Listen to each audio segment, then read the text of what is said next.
This is the story of a man named Stanley. Stanley worked for a company in a big building where he was employee number 427. Employee number 427's job was simple. He sat at his desk in room 427 and he pushed buttons on a keyboard. Orders came to him through a monitor on his desk, telling him what buttons to push, how long to push them, and in what order. This is what employee 427 did every day of every month of every year. And although others might have considered it soul, Stanley relished every moment that the orders came in, as though he had been made exactly for this job. And Stanley was happy.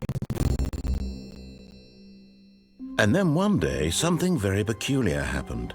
Something that would forever change Stanley. Something he would never quite forget.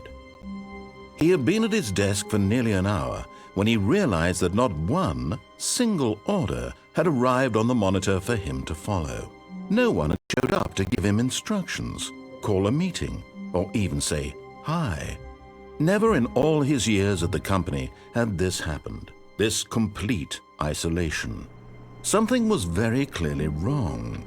Shocked, frozen solid, Stanley found himself unable to move for the longest time.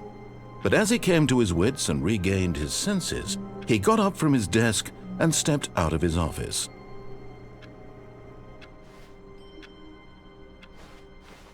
All of his co-workers were gone. What could it mean?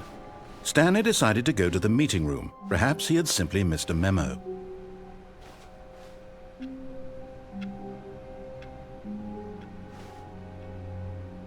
It's bucket time.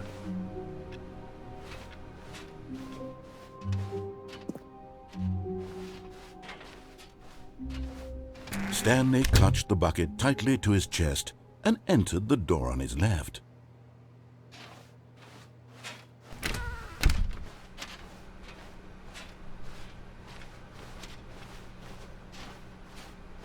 Still no one was here.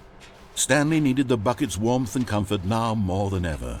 Perhaps his boss's office was where he'd find answers. Coming to a staircase, Stanley and the bucket walked upstairs to the boss's office.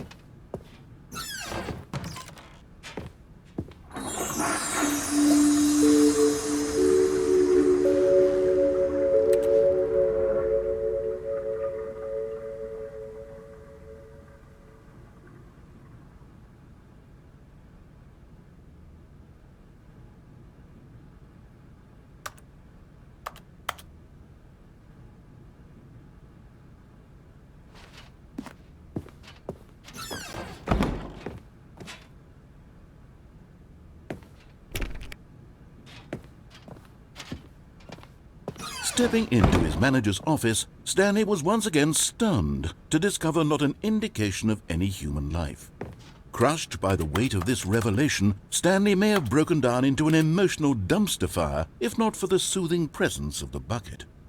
Even now, in his darkest of hours, did the bucket's warmth and guiding light pierce the dark clouds of confusion and chaos. It would be with him always. The bucket would, and he knew it. The two of them were inseparable. At this point, Stanley was so absorbed in the tender spiritual connection he shared with the bucket that he didn't notice the keypad behind the boss's desk. Nor in his bliss of simply being near the bucket did he have any notion that the PIN number for the keypad was 2845.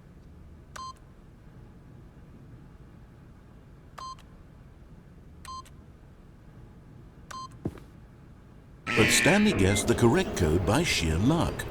Was it that the bucket knew all along? Was the bucket guiding him? Yes, this is certainly the most logical explanation.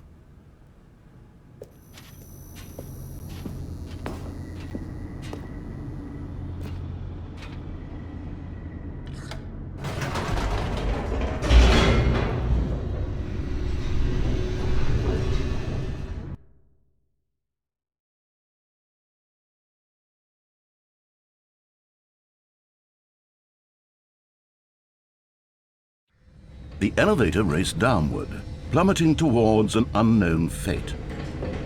It would be all Stanley could do to keep himself together, if not for the bucket, soothing him.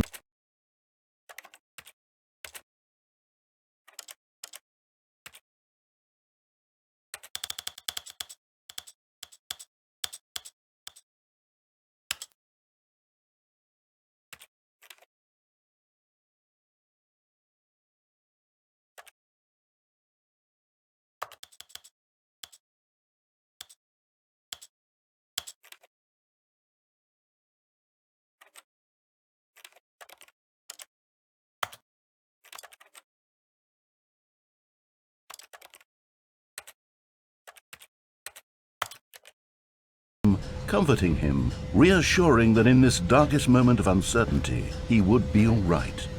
The bucket is here for you, Stanley. Everything will be fine.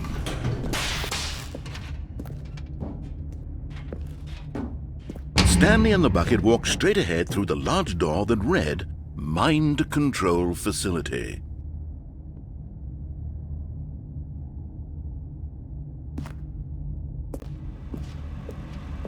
Although this passageway had the word escape written on it, the truth was that at the end of this hall, Stanley and the bucket would both meet a violent death.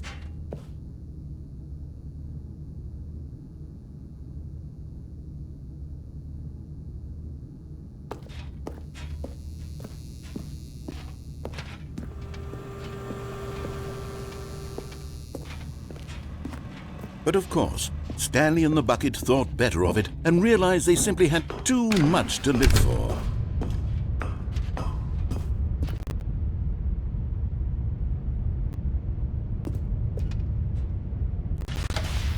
Lights rose on an enormous room packed with television screens.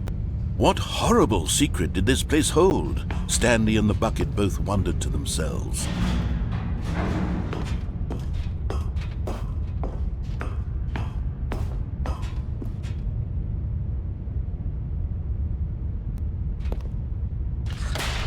Monitors jumped to life, and Stanley nearly dropped the bucket in shock.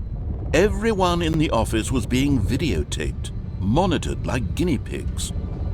The bucket had never seen anything like this, and it very nearly burst into tears as Stanley cradled it gently, reassuring it that everything would be fine.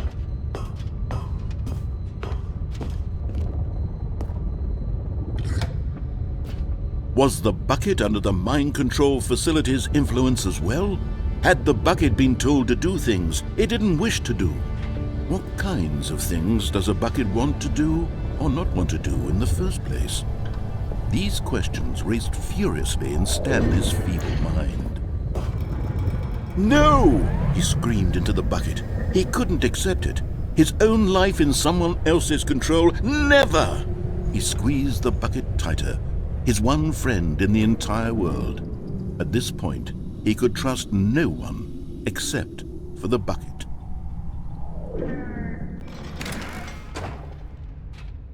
But here was the proof. The heart of the operation. Controls labeled with emotions, happy or sad or content. Walking, eating, working, all of it monitored and commanded from this very place. And as the cold reality of his past began to sink in, Stanley decided that this machinery would never again exert its terrible power over another human life. For he and the bucket would dismantle the controls for good. Two best friends, Stanley and the bucket, up against the world. They high-fived in a really cool way, and the bucket made a sassy comment about taking down the system.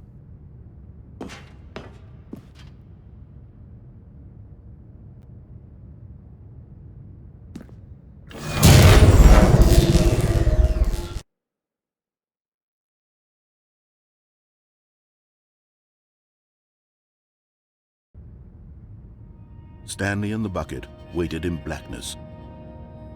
Was it over?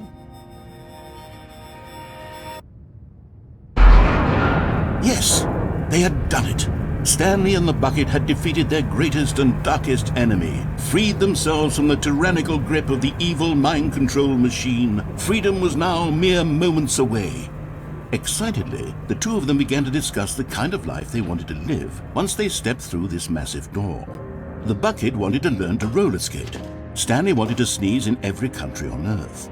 Both of them wanted to begin watching a movie, any movie, but then stop it halfway through and begin watching it in reverse from the end. True, it was a simple life they envisioned, but it was one they'd lived together, with one another to lean on, to trust, to support, and What? Wait. What was happening?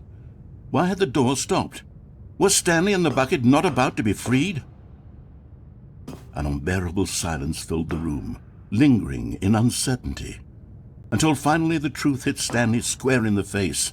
This building did not want the bucket to leave. Even the facility itself recognized the incredible calming presence of the bucket, needed the soothing warmth of the bucket, would go to any lengths not to part with the bucket. No. Stanley can't leave this place. Not while he has such a precious bucket in his arms. Not while this building has anything to say about it. Stanley realized he would never again leave this very room. But at least he has the bucket. To be trapped eternally in darkness isn't really so bad, Stanley thought to himself. As long as I have my bucket with me, right? I'll be okay, won't I? Stanley gulped. Very soon now, he was about to find out.